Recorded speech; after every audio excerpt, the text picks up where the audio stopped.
Run? Leave now. Before it's too late. On what should have been the happiest day of my life, a girl leaned in and whispered those words to me.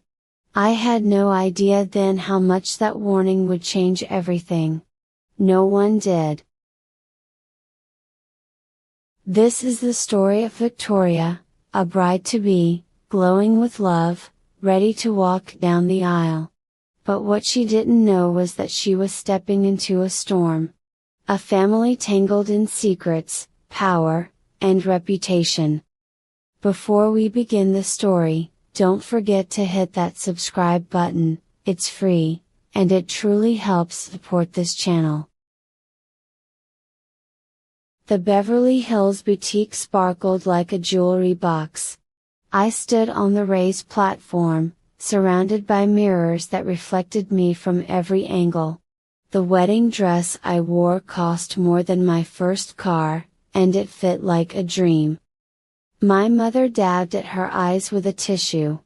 "Oh, sweetheart, you're absolutely radiant." Helena Thompson, my future mother-in-law, clasped her hands together. "Michael won't be able to breathe when he sees you walking down that aisle."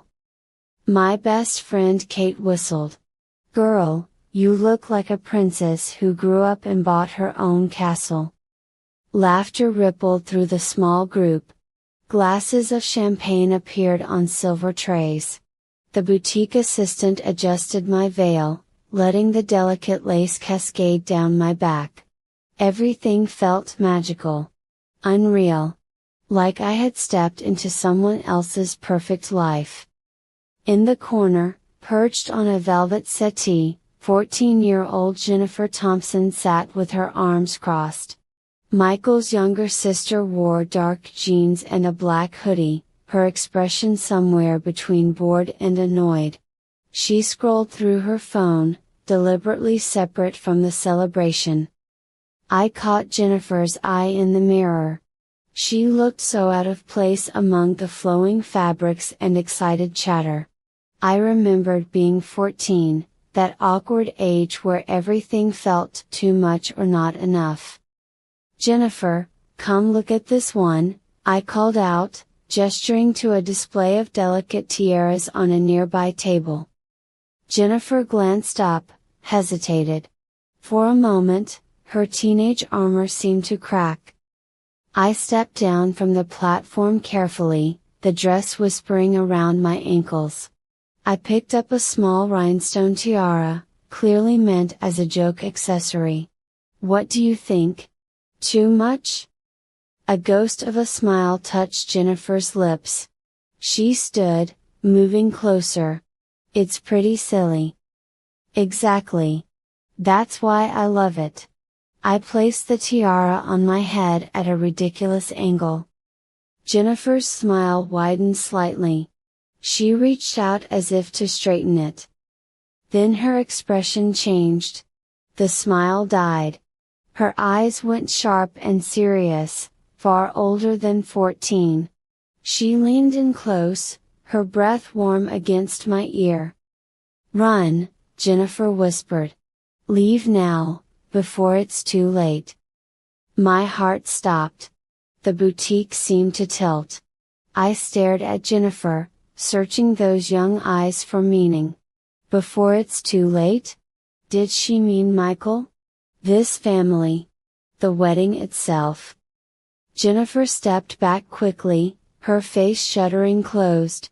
She returned to her phone as if nothing had happened, as if she hadn't just shattered my perfect moment into 1,000 glittering pieces. Kate appeared at my elbow. "Victoria? You okay?" "Yes, my voice came out strange. I'm fine." My mother fussed with the dress train. Helena discussed alterations with the boutique owner.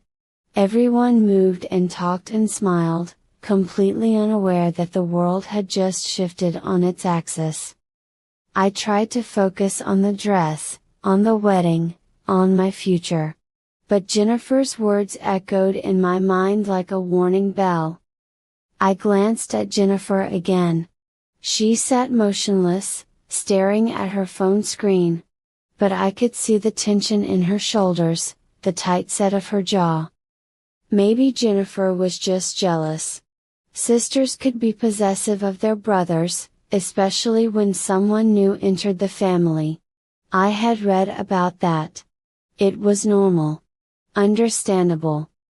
But the word run didn't sound like jealousy. It sounded like fear. Helena appeared beside me, beaming. "We'll take this one. It's absolutely perfect." I nodded, forcing a smile. The boutique staff applauded. More champagne appeared. My mother hugged me tightly. As we left the boutique an hour later, the afternoon sun felt too bright after the soft lighting inside. Jennifer walked ahead, separate from the group, her hands shoved deep in her pockets. I watched Michael's little sister disappear into her mom's car. That whisper still clung to my heart like morning frost. Run, before it's too late. But run from what? The Thompson mansion in Calabasas rose against the sunset like something from a magazine spread. Tall windows glowed with warm light. A circular driveway curved past manicured gardens and a fountain that tinkled peacefully. I had been here before, but it always made me feel slightly unreal, like I was visiting a movie set rather than my future family's home. Helena greeted us at the door, elegant in a cream cashmere sweater and pearls. "Welcome, welcome. Come in, dinner's almost ready." The dining room could have seated 20 people comfortably. Tonight, only 6 chairs were filled. Michael sat beside me, his hand finding mine under the table. He squeezed gently, his eyes crinkling with affection. My heart warmed. This was why I was here. Michael was real. His love was real. Edward Thompson, Michael's dad, sat at the head of the table, perfectly groomed in a navy suit despite being home.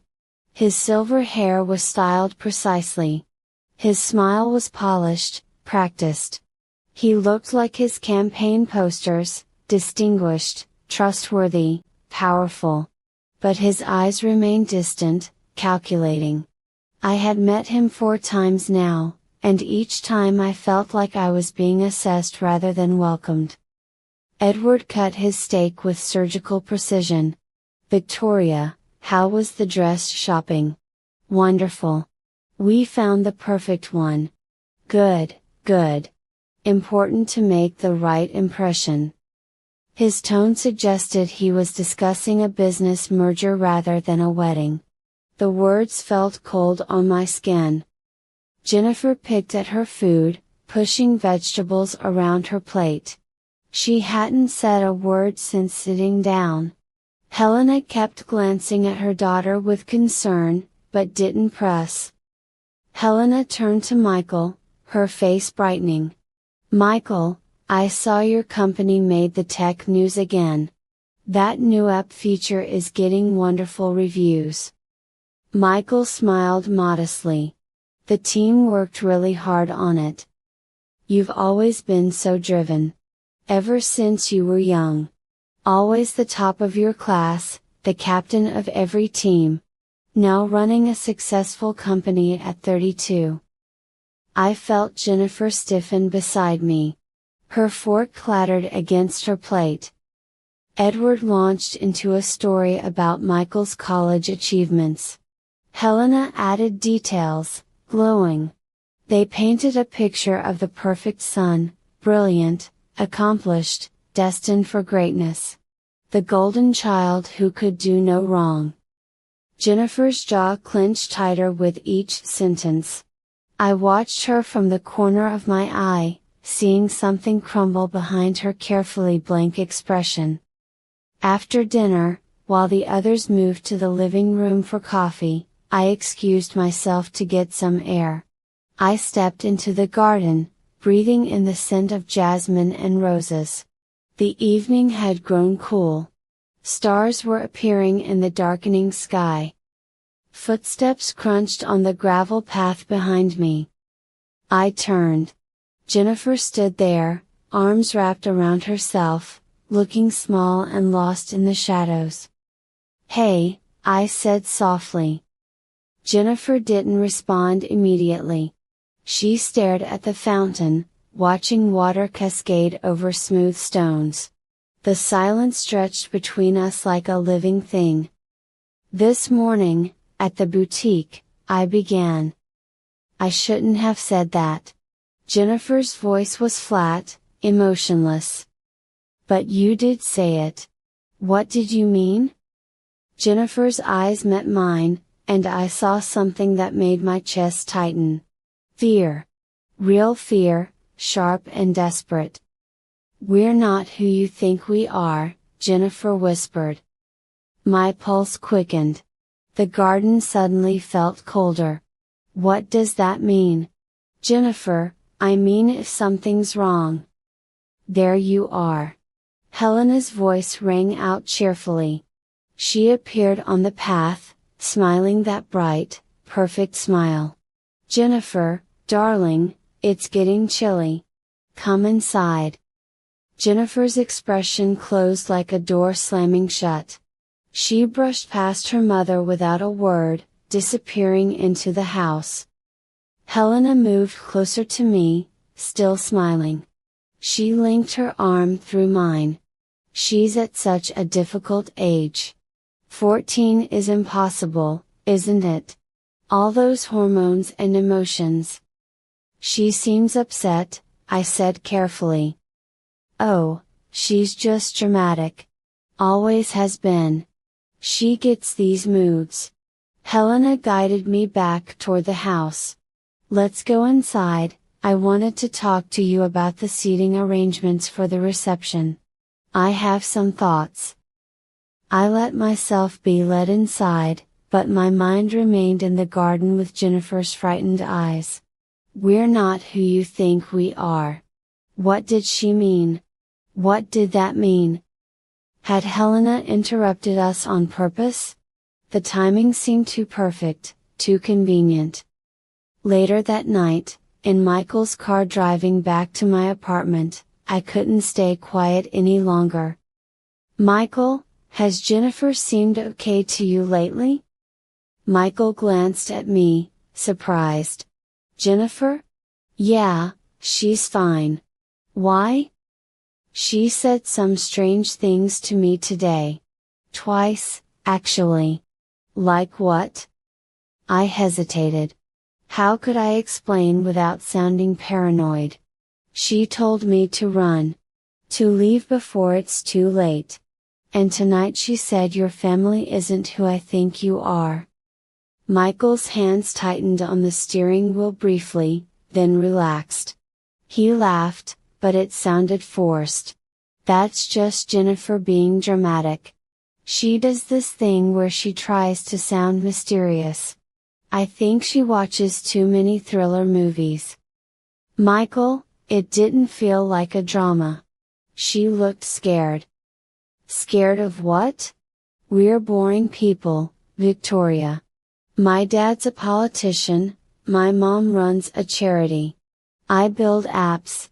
Jennifer's a teenager who reads too much dystopian fiction." Michael reached over and squeezed my hand. "She's probably just adjusting to the idea of me getting married. You know how kids are about change."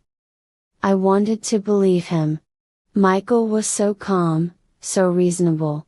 He knew his family better than I did. Still, doubt gnawed at the edges of my mind like a persistent ache. Michael walked me to my door, kissing me goodnight with his usual tenderness. "Stop worrying. Everything's fine. Jennifer's just being a teenager." I nodded, smiling. I watched him leave, then locked my door behind me.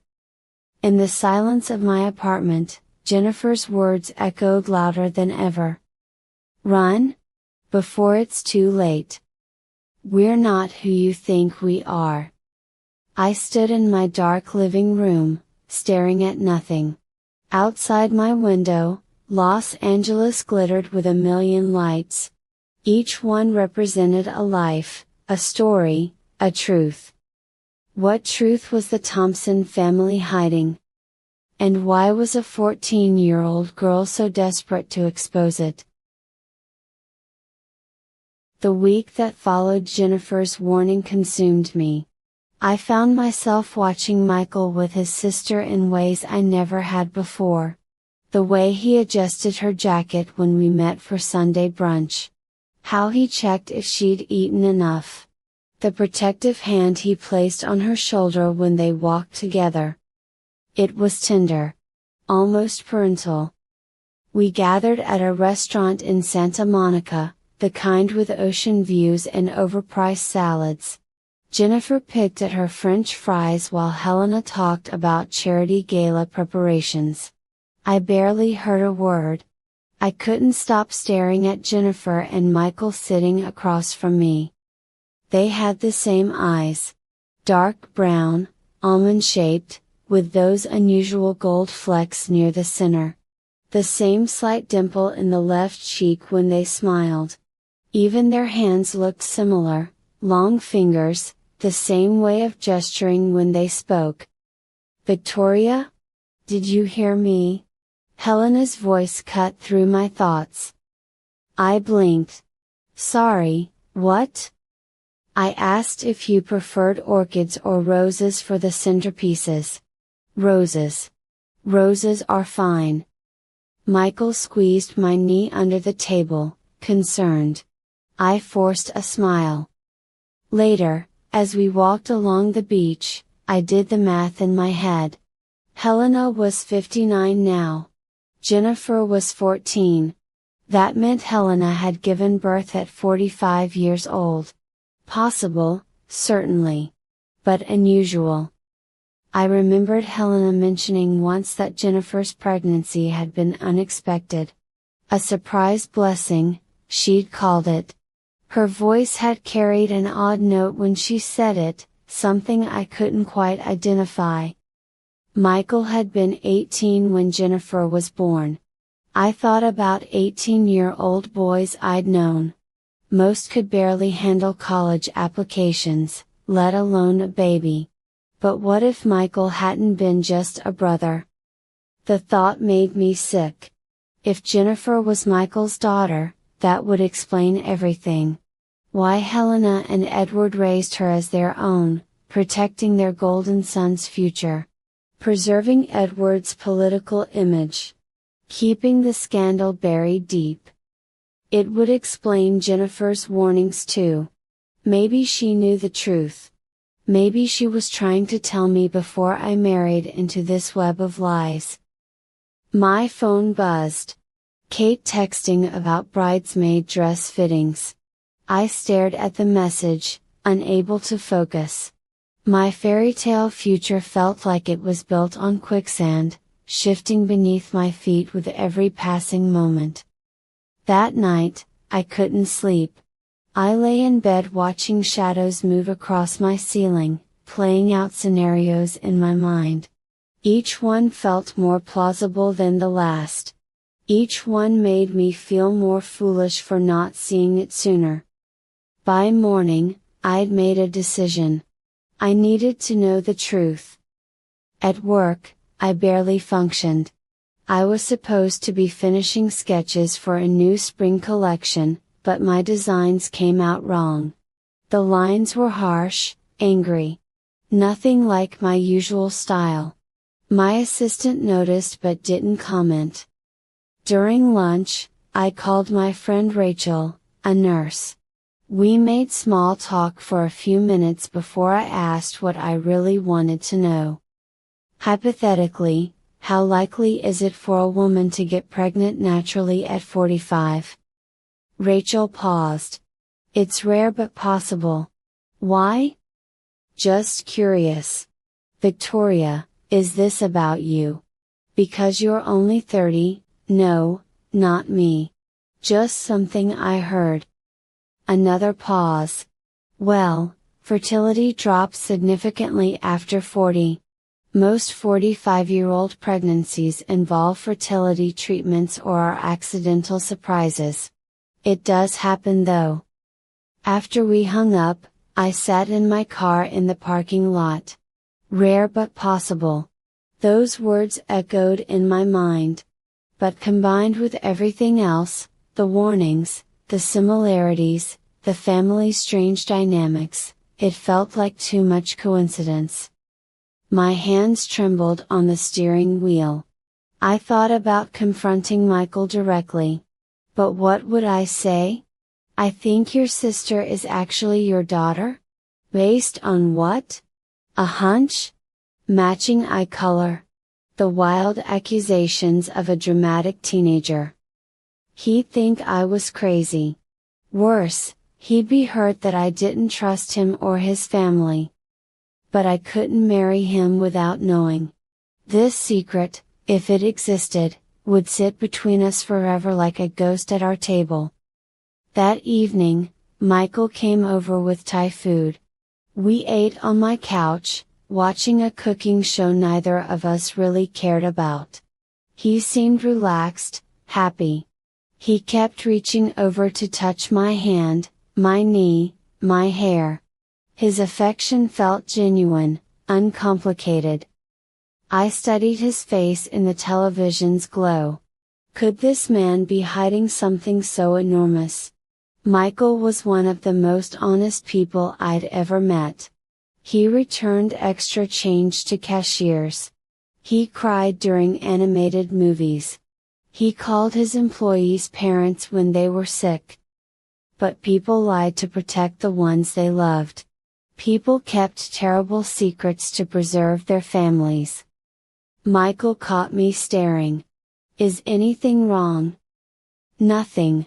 You have peanut sauce on your chin. He wiped it away, grinning. Better? Better. He pulled me closer, kissing my temple.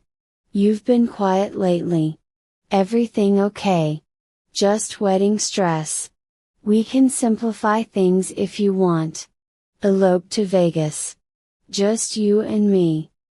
I laughed despite everything. Your mother would never forgive us.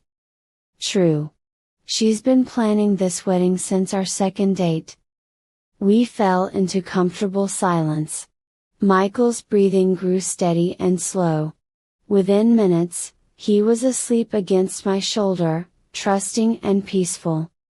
I looked down at him, this man I loved, this man I'd agreed to build a life with. My heart ached with the weight of my suspicions. I wanted to wake him up and demand the truth. I wanted to forget everything Jennifer had said and pretend none of this mattered. But I couldn't do either. Instead, I made a decision that would change everything. Tomorrow, I would find a way to get the truth. Not through questions or hints or assumptions. Through proof. The next morning, I called Michael before I could lose my nerve. Can we meet for coffee? I need to talk to you about something. His voice carried concern. Is everything okay? Michael, can we meet? We sat in a corner booth at our favorite cafe, the place where we'd had our first date 3 years ago. Michael reached for my hand across the table. His touch was warm, solid, real. Victoria, what's wrong? I took a breath. The words felt impossible to say. I need to ask you something, and I need you to not get angry. Michael's brow furrowed. Okay. Is Jennifer your daughter? The color drained from Michael's face. His hand went rigid in mine. For a long moment, he just stared at me, his mouth slightly open in shock. What? Victoria, what are you saying? Please, just answer. Is she yours? Michael pulled his hand away. His eyes showed hurt so deep it made my chest ache. You actually think I would lie to you about something like that? That my whole family would? I'm sorry, but nothing adds up. Your mom was 45 when Jennifer was born. You were 18. Jennifer looks exactly like you. And she keeps warning me about your family. So you've created this whole conspiracy theory, based on my teenage sister being dramatic? His voice had gone cold. I'd never heard Michael sound like that before. Michael, I'm not trying to hurt you. I just need to know the truth before we get married. The truth is Jennifer is my sister. My parents' daughter. That's it. Michael stood up. I can't believe you think this about me. Then prove it. My words came out desperate. Do a DNA test. Show me I'm wrong, and I'll never doubt you again. Michael stared down at me. Something shifted in his expression, hurt giving way to resignation. He sat back down slowly. You really need this? I nodded, tears threatening. Michael, I love you. But I can't walk down that aisle with this question eating at me. Please. Michael closed his eyes. When he opened them again, he looked tired. Older? Fine. We'll do the test. But Victoria, this is going to hurt us. You know that, right? Not knowing will hurt us more. We sat in silence for a long moment. The cafe buzzed with morning conversations and espresso machines. Normal people living normal lives, unaware that mine was fracturing into pieces. I'll arrange it, Michael finally said. But I'm doing this because I love you, not because I have anything to hide. He left without kissing me goodbye. The next week crawled by like torture. Michael arranged for a private lab to handle the test discreetly. We met there separately. The technician swabbed Jennifer's cheek while Helena waited outside, believing this was all just a routine health screening for the family. I felt like a monster watching Jennifer go through the process, her eyes confused but trusting. She didn't know what we were really testing for. Michael stood in the corner, arms crossed, not looking at me. The lab said results would take 5 to 7 days. Those days stretched endlessly. I couldn't eat. Couldn't sleep properly. My design suffered. Kate cornered me at a fabric store. Okay, what's going on? You look terrible. Just wedding stress. This is more than stress. Talk to me. But I couldn't. If I was wrong, I'd humiliated Michael and his family for nothing. If I was right, their whole life was a lie. Either way, I felt sick with the weight of it. Helena called daily about wedding details. Flower arrangements. Guest lists. Seating charts. Her voice was always cheerful, warm, loving. Each call made me feel worse. Michael and I barely spoke. He answered my texts with one-word responses. Our relationship, once so easy and joyful, had become strained and fragile. On the 7th day, Michael texted, "Results are in. Coming over tonight." I paced my apartment for hours. My stomach twisted in knots. I rehearsed apologies in my head, imagining the relief on Michael's face when he showed me proof that Jennifer was just his sister. Michael arrived at 8. He looked exhausted. Dark circles shadowed his eyes. He handed me the sealed envelope without a word. My hands trembled as I opened it. I scanned the technical jargon, searching for the conclusion. There it was. Probability of paternity, 0%. Jennifer was not Michael's daughter. Relief flooded through me so powerfully my knees went weak. I sank onto the couch, the paper fluttering from my hands. "I'm so sorry," I whispered. "Michael, I'm so sorry." Michael sat beside me, not touching. "I told you. I know. I was wrong. I was so wrong." I reached for him, and after a moment's hesitation, he let me hold him.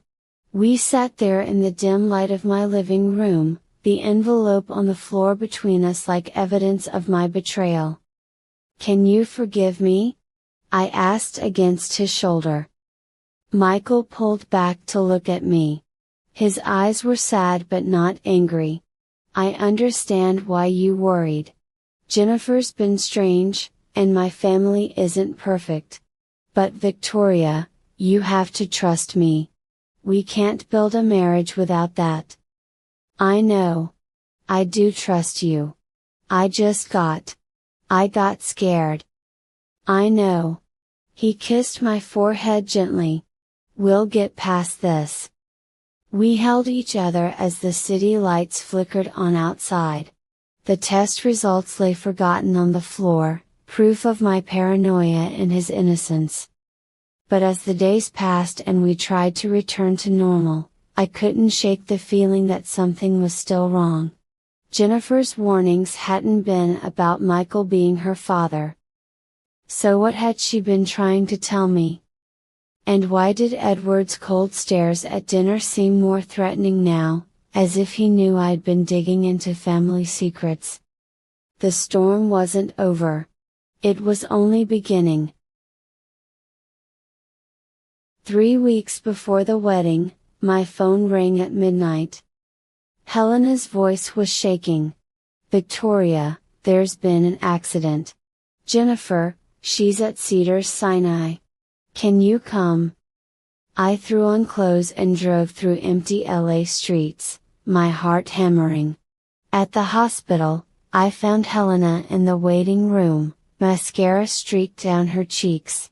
Michael paced nearby, phone pressed to his ear. "What happened?"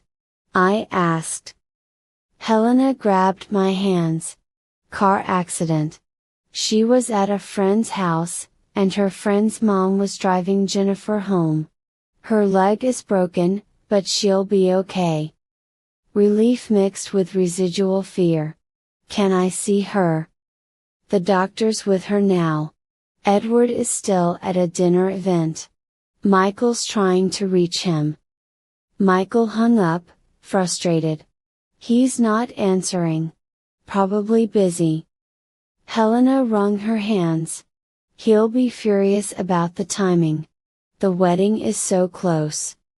The words made my skin crawl. Her daughter was injured, and Helena was worried about the wedding? When they finally let us in, Jennifer looked small and pale against the white hospital sheets. Her left leg was in a cast, elevated. Pain medication made her eyes glassy. "Hey," I said softly, sitting beside the bed. Jennifer tried to smile. "Guess I won't be dancing at your wedding." "Don't worry about that. Are you okay?" "Hurts? But I'm fine." Over the next few days, I visited Jennifer more than anyone else. Michael and Helena came when they could between work and wedding preparations. Edward visited once, stayed 5 minutes, then left for a fundraiser. I brought Jennifer books and magazines. We watched movies on my laptop. She seemed younger in the hospital, more vulnerable. The sharp-edged teenager had softened into something childlike and afraid. One afternoon, Michael and I sat in the hospital cafeteria, exhausted from another round of wedding planning. "We should postpone," I said. "Jennifer won't even be out of the hospital." Michael nodded slowly. I was thinking the same thing. We went to his parents' house that evening to discuss it. Edward met us at the door, already dressed for another event. We want to postpone the wedding, Michael said. Jennifer needs. No. Edward's voice was final. The wedding proceeds as planned. I stared at him. But Jennifer's injured. She can't even attend. She'll be fine. The guests have made arrangements. The venue is booked. We cannot show weakness by canceling. Show weakness? I felt something cold settle in my stomach. Helena touched Edward's arm. Dear, maybe we should consider. The decision is made. Edward checked his watch. Now if you'll excuse me, I have a dinner meeting. He left us standing in the foyer. Helena's hands trembled as she offered us tea. Michael's jaw was clenched tight, fury radiating from him in waves. Later, back at the hospital, I found Jennifer sitting up in bed, flipping through a children's activity book I'd brought earlier. It had little games and puzzles, meant for younger kids, but she seemed to enjoy it. Jennifer showed me a page where she'd drawn little stars and hearts around a matching game. They treat me like I'm 6 here. It's kind of annoying. She shrugged, a ghost of a smile on her face. I smiled back, seeing her innocence clearly for the first time. All the mystery and darkness I'd projected onto her seemed to evaporate. She was just a 14-year-old girl, innocent. Then I noticed the medical chart hanging on the foot of her bed. My eyes caught on one detail: Helena Thompson, 14, blood type B. I donated blood last year and I remembered the nurse telling me that I am type B. Jennifer was type B, just like me. My mind stuttered. I remembered. Last year at a family barbecue, Jennifer had been fascinated by a science project about genetics. She'd gone around asking everyone their blood types. It's so boring, Jennifer had complained to me then. Mom, Dad, and Michael are all type O. I wished we had more variety. The memory hit me like cold water. 2 parents with type O blood cannot have a child with type B blood. It's genetically impossible. I knew that from high school biology. My hands started shaking. I gripped the edge of Jennifer's bed to steady myself. Victoria? You okay? Jennifer's voice seemed to come from far away. Yeah, I think, I need to use the restroom. I stumbled into the bathroom and locked the door.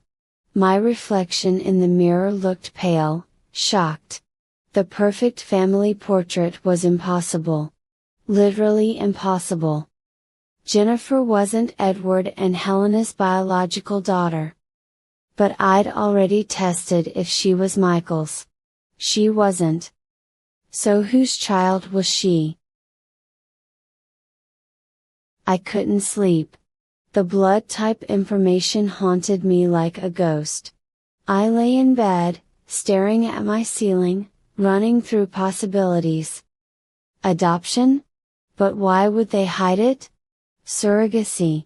Affair? My mind spun with scenarios, each one more unsettling than the last. At work, I was useless. I sketched the same design over and over, the lines becoming more frantic each time. My assistant finally asked if I needed the afternoon off. I'm fine, I lied. But I wasn't fine. Michael had dismissed my concerns before, but this was different. This wasn't paranoia or suspicion. This was science. Facts. Biology. I tried to bring it up with Michael that evening. The hospital had Jennifer's blood type listed. Did you know she's type B? Michael looked up from his laptop. Okay. You're all type O, your parents and you. So?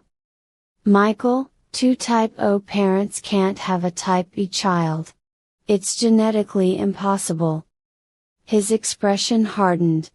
Not this again, Victoria.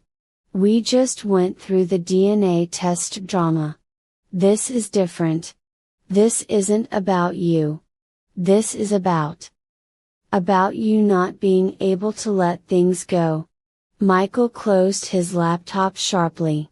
Jennifer is my sister. My parents' daughter. End of story.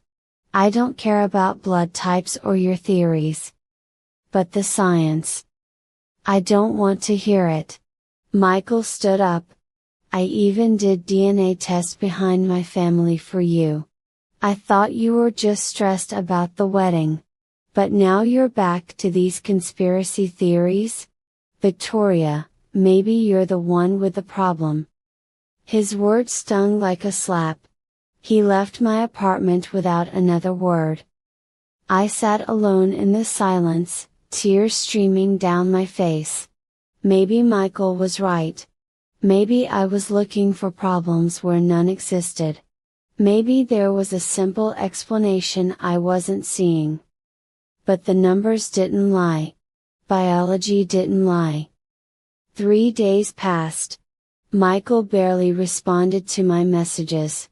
The wedding was 2 weeks away, and we weren't even speaking properly. I felt like I was losing him, losing everything, all because I couldn't stop asking questions. Then next day, Jennifer disappeared. Helena called me at work, panicking. She's not answering her phone. She's not at the hospital. The nurses said she checked herself out this morning, but she never came home. I left work immediately. For hours, we searched. Michael drove around Jennifer's favorite spots. Helena called all her friends. Edward made phone calls to police contacts, his voice tight with controlled rage. Finally, at 8 p.m., we got a call. Jennifer was at her best friend's house across town. She was safe. We all converged there, a ranch home in Pasadena. Jennifer sat on the friend's couch, still in her hospital clothes, her casted leg propped up. Her face was streaked with tears. Edward burst through the door first. What the hell were you thinking? Do you know what you've put us through? Jennifer flinched. I'm sorry, You just what? Decided to throw a tantrum? Run away like a child? Edward's face was red. The wedding is in 2 weeks. We have guests coming. The press watching. You cannot do this now. I don't belong to you. Jennifer's voice broke. I can't keep pretending. The room went silent. Helena moved forward. Jennifer, sweetie, you're upset. Let's go home and talk. No. Jennifer stood up awkwardly on her good leg. Fresh tears poured down her face. I know the truth. The blood types, they don't match. I'm not yours, and I knew it. I'm not part of this family. My heart stopped. She'd figured it out too. Michael grabbed his father's arm before Edward could respond. Dad! Explain. Now. Edward's face went from red to white. He looked around at all of us, his son, his wife, me, Jennifer's friends' terrified parents. Not here, Edward said through clenched teeth. Yes, here. Now. Michael's voice was steel. Tell us the truth. Helena started crying, quiet sobs that shook her whole body. Edward closed his eyes. When he opened them, something had crumbled in his expression. The politician's mask had finally broken. Fine. You want the truth? Jennifer isn't mine. The words hung in the air like smoke. Michael's hand dropped from his father's arm. What? Helena sank into a chair. I'm so sorry. It's all my fault. Edward's voice was flat, emotionless. 14 years ago, I was campaigning. I was gone constantly. Your mom and I barely saw each other, both were too busy. And she. He gestured vaguely. She had an affair. Helena sobbed harder. When she told me she was pregnant, I knew immediately it wasn't mine. I'd had a vasectomy years before. After Michael was born, we decided we were done having children. Edward's jaw tightened. Helena was 44, she didn't know it was possible. She didn't even realize she was pregnant until 5 months in. I felt dizzy. All the pieces were falling into place. I was in the middle of a crucial campaign, Edward continued. Walking away from a pregnant wife would have destroyed my career. And admitting she'd had an affair would have destroyed my reputation. So we made a decision. We would keep the baby. Raise it as mine. Use it to our advantage. Use it? Michael's voice was horrified. A pregnant wife made me look stable. Family-oriented. I won that election. Edward looked at Jennifer with something cold in his eyes. This child was useful. Jennifer's face crumpled. She collapsed back onto the couch, sobbing. I moved to her side, pulling her into my arms. She clung to me like a drowning person. Michael stared at his parents with disgust. Who's her real father? Helena's voice was barely a whisper. Jonathan Reed. Edward's best friend at the time. He was helping with the campaign. We were both lonely. It only happened a few times. He doesn't even know Jennifer exists. He moved to Europe right after the election. So this guy doesn't even know about Jennifer? Michael asked. No. I never told him I was pregnant. It was better that way. Edward straightened his tie, composing himself. And that's how it stays. This family secret doesn't leave this room. Jennifer will continue being our daughter publicly. The wedding happens as planned. We move forward. Michael laughed, a harsh sound. You actually think everything just continues like normal after this? It has to, Edward said coldly. My career depends on it. I don't care about your career, Michael shouted. Jennifer sobbed harder against my shoulder. I stroked her hair, whispering comfort, my own heart breaking for this girl who'd been trying to warn me all along.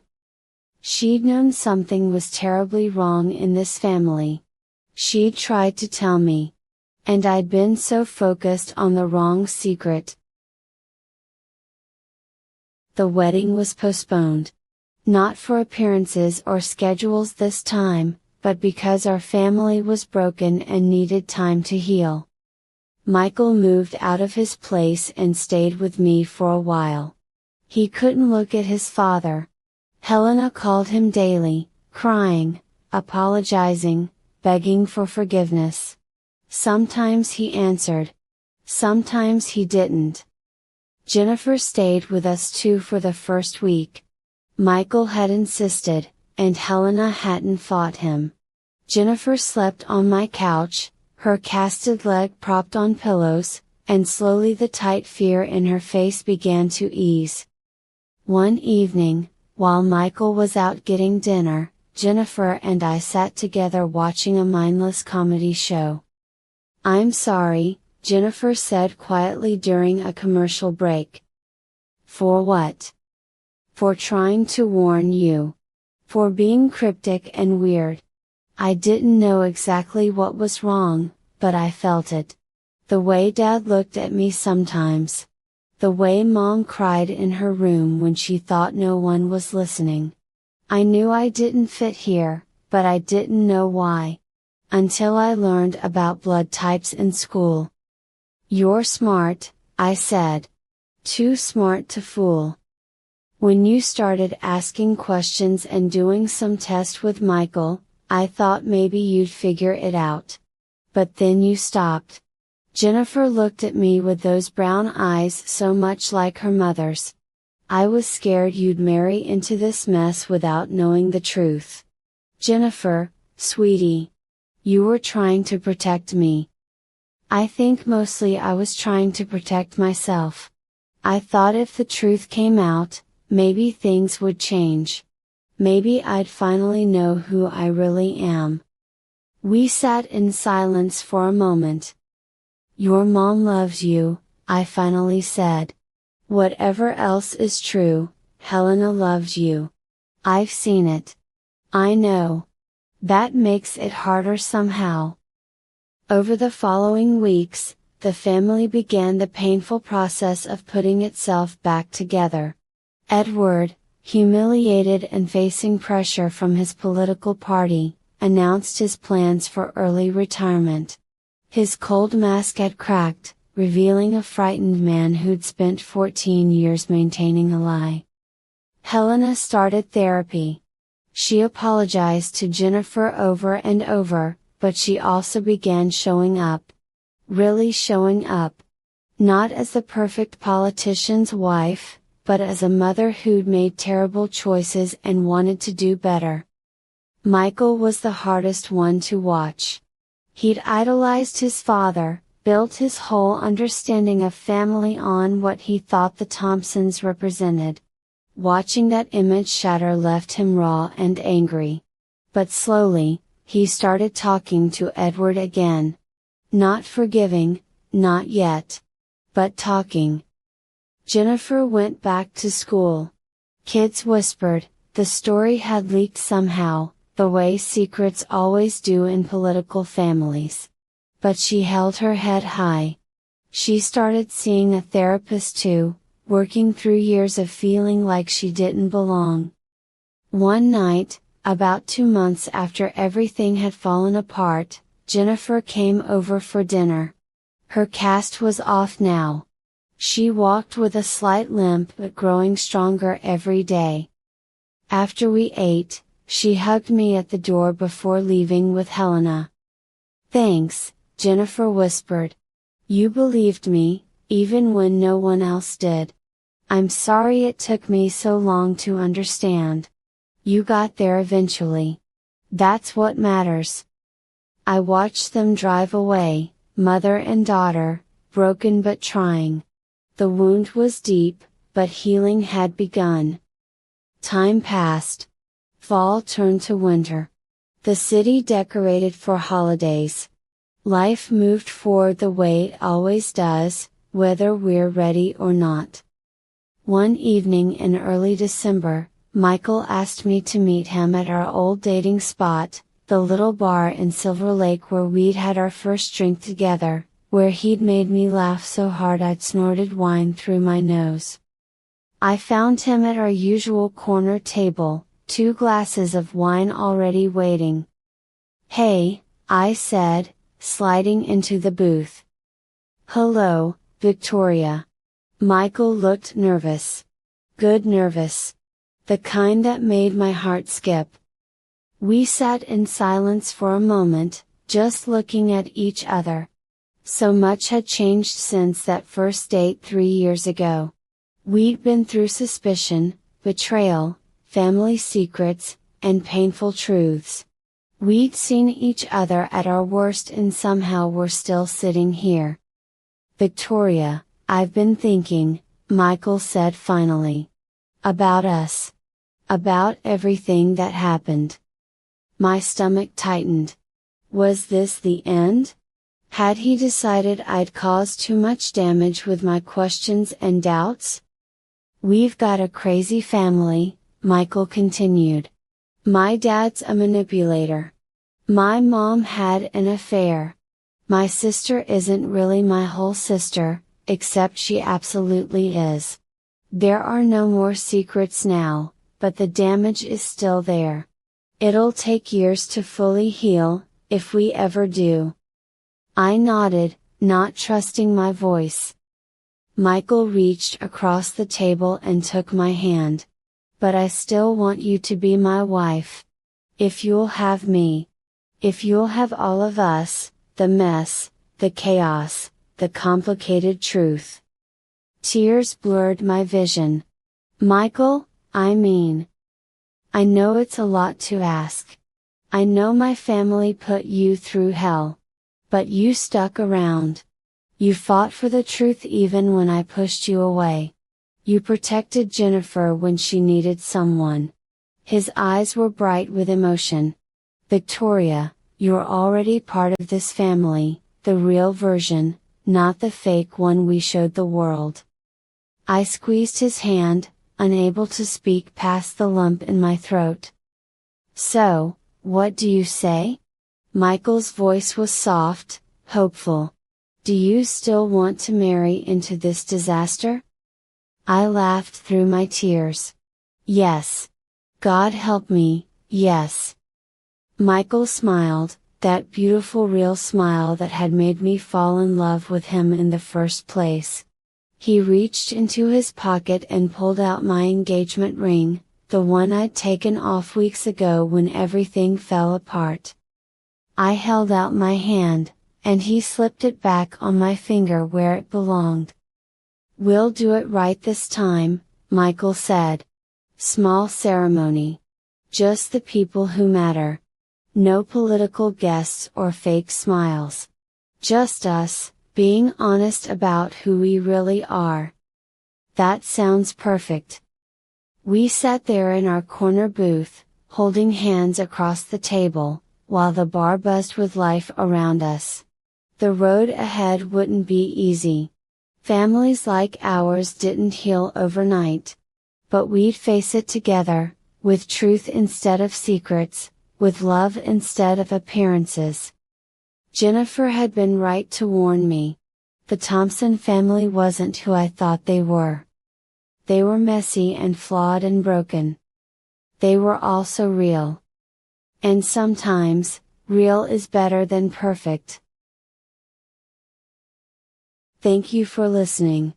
Don't forget to hit the subscribe button for more heartwarming stories to enjoy.